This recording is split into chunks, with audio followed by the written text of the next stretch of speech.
How's it going, everyone? This is DoctorJefe, and welcome to my Crusader Kings 3 tutorial on Feudal Contracts. Now, looking at the encyclopedia, we can see that only the feudal government allows each vassal to negotiate their obligations individually. This means that if you're starting off as a Muslim leader in the Middle East, typically you're going to be starting out with a clan government.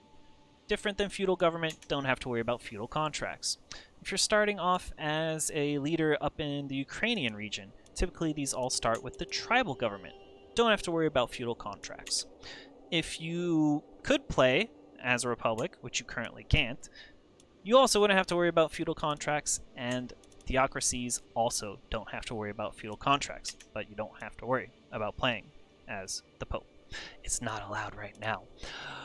However, if you are a feudal leader, you have the option to change feudal contracts. In fact, you'll get a pop-up about you can modify contracts in the Issues tab if you have a hook on one of your vassals. You can also just click on the vassal, go under Vassalage and Court, and go down to the Modify Feudal Contract. Let's click into it and see what's here. So over here are the things that you can change, and on the right area you'll see what the effect these changes have. So say we want to raise the taxes on this person. We want more money. We can see what the effects are.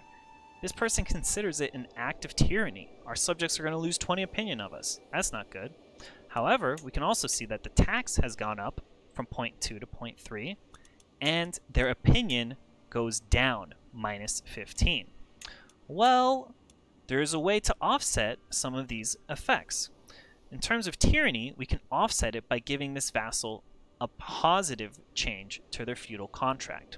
So negative changes are what I'm going to say cause them to view it as an act of tyranny, and positive changes are going to be things that kind of cancel out these acts of tyranny.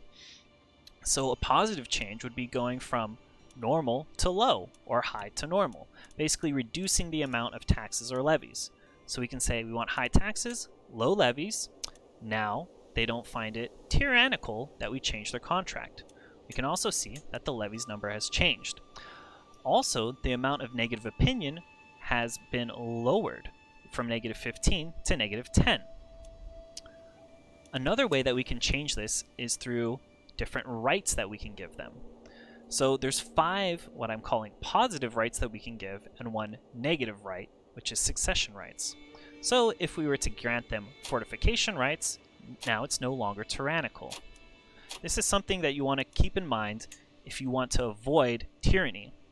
Another way that you can change their taxes or levies, or pretty much anything else on here, without them viewing it as tyrannical, is to use a hook. Problem solved. Now let's look a little bit more into the rights that can be granted. Now, the rights that are here, as well as the special contracts, some of these are unlocked by innovations, so don't worry if you don't see them all being unlocked for you when you start a new game. Fortification rights cause them to pay slightly less taxes. You, the liege, which means you, the ruler, your castle building construction cost will go up by 5%. However, your vassal will benefit from having increased fort levels and cheaper castle buildings and holding construction costs. Coinage rights cause you, the liege, to have slower development growth. However, your vassal has increased development growth. We'll skip succession rights, continue with the positive changes we can give.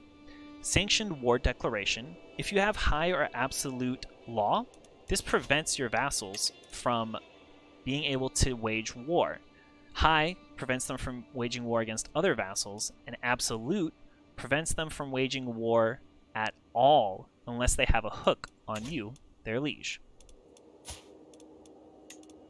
Whoops. Don't want to revoke his title, we just want to modify his contract. So giving him war declaration rights means that he can declare war no matter what realm law authority we have. Council rights allows them to demand council position at any point. I'll talk a little bit more about that, but this is very dangerous. Be very wary of giving this out. Title revocation protected means that, well, we wouldn't be able to misclick and revoke his title. Of note is that these 3 bottom ones all give +5 opinion when you give it to your vassal. Now, succession rights. This is what I call a negative change to their feudal contract. It gives them -5 opinion and also forces them to not have any succession law beyond partition, which means that they can't have primogeniture, which means that they can't pass all their lands on to only one son. This could be useful if you have a large vassal who has lots of offspring and you want them to be broken up a little. You want to weaken them a little. Giving them forced partition succession rights is what you would do then. Let's look at the special contracts now. So these special contracts are unlocked through innovations. They're neutral changes. They don't cause tyranny by changing. The Palatinate contract gives you, the liege, more prestige. Past self, let's add this to that prestige video. Gives the vassal more prestige and more opinion, and allows their schemes to have more success. They pay you less tax and less levies. A march causes them to pay less tax, but they also give you more levies, and the opposite for scutage, where they will pay more tax but give you less levies. Another thing to note is that you can't go from normal, or from basically anywhere, 2 steps change. So we can't go from normal to extortionate taxes. We can't go from normal to exempt. You can only go 1 step at a time. Another thing to note is the opinion changes. Going up gives you -15 from normal to high, whereas going down only gives you a +5. It would be +5 from normal to low and +5 from low to none. However, going from high to extortionate only gives another -10 for a total of -25. Something to think about. Another thing is that you can only change the feudal contract once for each character.